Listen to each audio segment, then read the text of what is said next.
So why do we need to develop AOP, which is Adverse Outcome Pathway in toxicology? So AOP in toxicology are very essential. So first, they can be used to have a better understanding of the biological mechanism after an exposure to a chemical. So for example, it can be an endocrine disruptor. Or it can be used for predictive toxicology. So for example, when you develop predictive models, it can be helpful to have an understanding about if an endocrine disruptor is toxic or not. Or you can use it as well to reduce the animal testing, because you can create some computational modeling, for example. So to create an AOP, we need a very high scientific expertise that will be complementary, because an AOP is a conceptual framework that integrates existing knowledge. So for example, we can integrate knowledge from different databases, from laboratory works, or from scientific literature. So for example, we can use tools that exist. So it can be tools based on artificial intelligence, such as the AOP Finder tools. And this tool will allow to screen automatically literature that exists and extract relevant knowledge to build an AOP.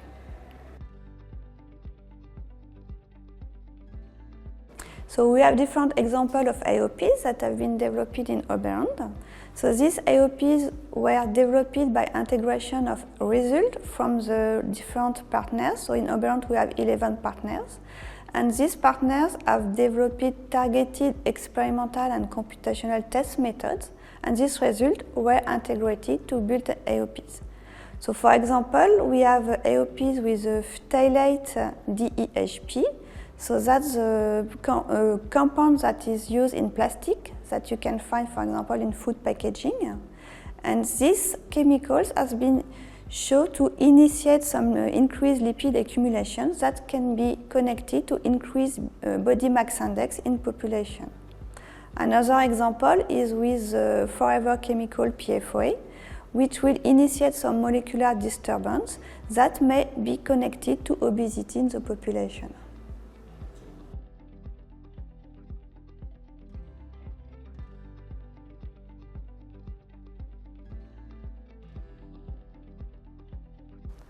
Well, I think that what we have learned from the in vitro work that we have done in Oberon, which was focused on liver, on pancreas and adipose tissue, was, well, first of all, we have implemented different in vitro cellular models for endocrine disrupting chemical for EDC screening. And thanks to that, we have been able to understand how different endocrine disrupting chemicals can interfere with glucose and lipid metabolism and what are the main metabolic endpoints affected.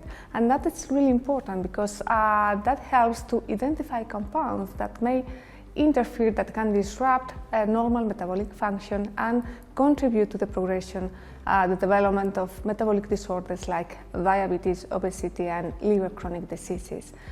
Also, I think we have gained knowledge into the mechanism in pancreas, in liver, in adipose tissue, underlying that association between the exposure to endocrine disrupting chemicals and the progression to those metabolic diseases. And also we have gained advance in developing effective assays for EDC testing, for endocrine disrupting chemical testing in terms of metabolic disorders, for example, for hepatic steatosis and pancreatic beta cell dysfunction, diabetes.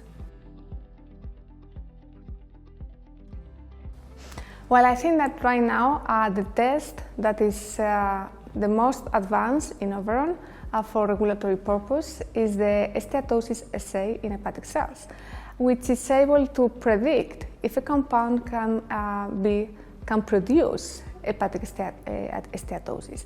And this method is based in the quantification of lipid droplet formation through automated image analysis. And indeed, it has been demonstrated to be a suitable tool for the identification of potential steatogenic environmental pollutants. And right now is under cross-validation process. And also in Oberon, we have been working in the development of a pancreatic beta cell assay, which allow us to determine whether a chemical is able to alter glucose-stimulated insulin secretion, which is the primary function of the pancreatic beta cell.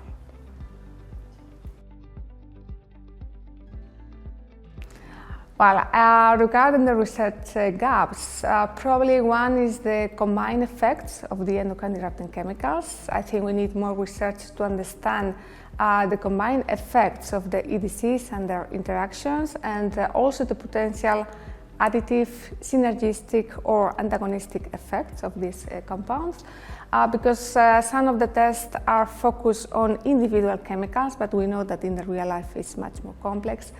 And probably also other research gap is related to developmental and lifespan exposure.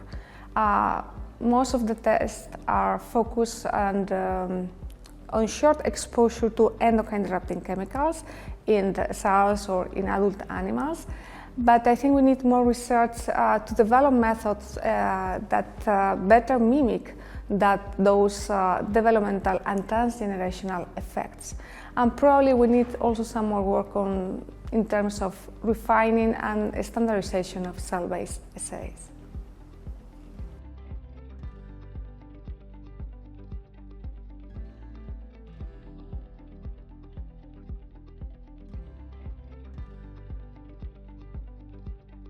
So, omics studies, transcriptomics and metabolomics, and particularly the regression, provide a holistic overview of the biological changes induced by the tested endocrine disruptors in the Oberon project, like phthalates, bisphenols, and PFAS.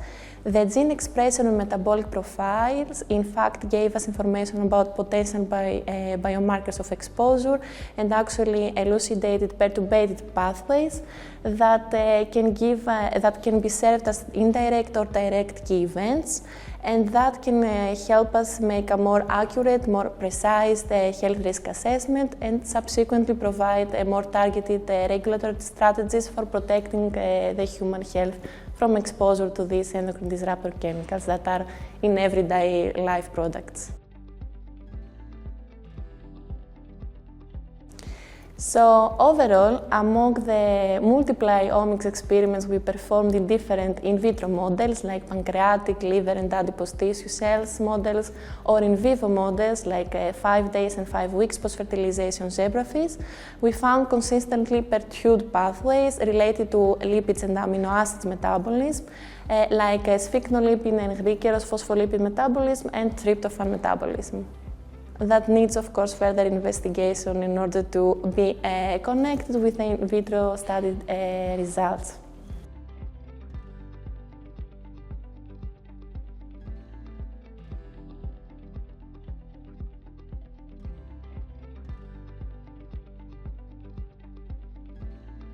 Differences in exposure level to endocrine disruptor can be explained by various factors. First, in terms of regulation, we know that the regulation is different across country, with the example of bisphenol A that was restricted before the other country, and so we observe a lower exposure level in French people than other European. Secondly, we also have different habits, so this can explain differences according to ages and sex, depending on the use of cosmetics or diet. And similarly, we can observe differences with age, again, because diet change over ages. Also because some contaminants bioaccumulate in the body, so if we measure exposure to DDE, for example, in blood, the level will be higher in older people than in young children.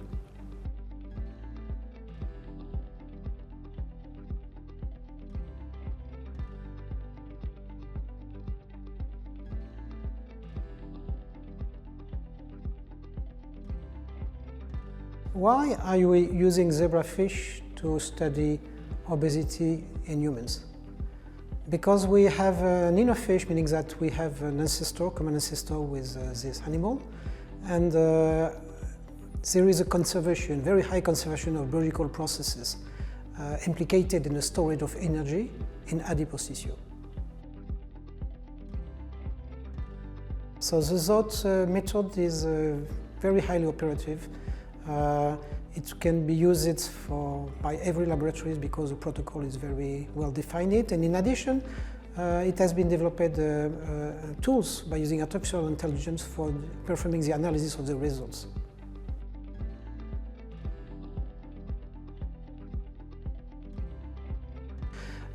In fact, to decide if a chemical molecule or a cocktail of molecules can higher the obesity level, we use what we call the decision tree, meaning that we mix epidemiological data with in vitro data, also in silico data, and at the end, in vivo data. And it is what we are performing with in vivo data because it is a highly integrated model. For example, for endocrine disruptors of metabolism, you can have a chemical acting on the endocrine gland and the ability to synthesize, for example, hormones like insulin, for example.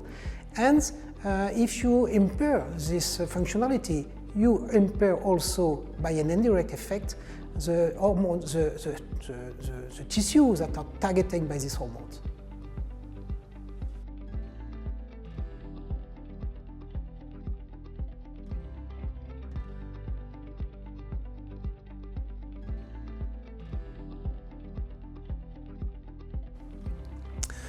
Classical pharmacokinetics focused on and is able to simulate the absorption, distribution, metabolism, and excretion of a chemical in the body. In addition, you have several parameters that can vary among populations, such as age, sex, body weight, and also exposure conditions such as the mode of administration, the mode of exposure, the level of exposure, and all of this variability could affect significantly the exposure of this population.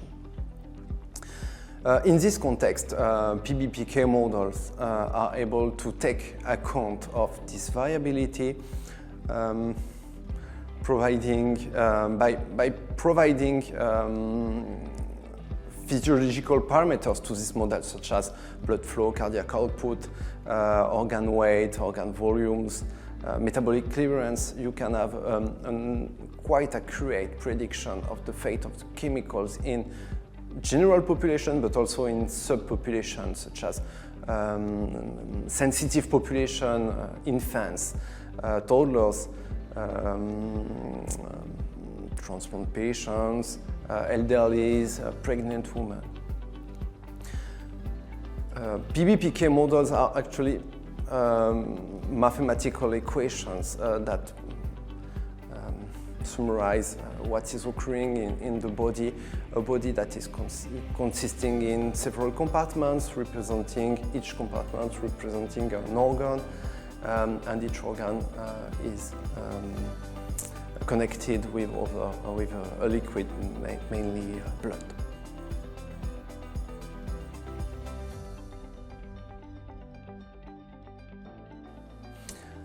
Well, in the context of Oberon, we have to date developed 5 models so far. We are still developing some extra models. These models for QSAR, these models are freely available on Vega platform. Vega is a platform initially developed by the Mario Negri Institute. It is made of it provides several computational tools in order to predict the chemical properties or activities of chemicals.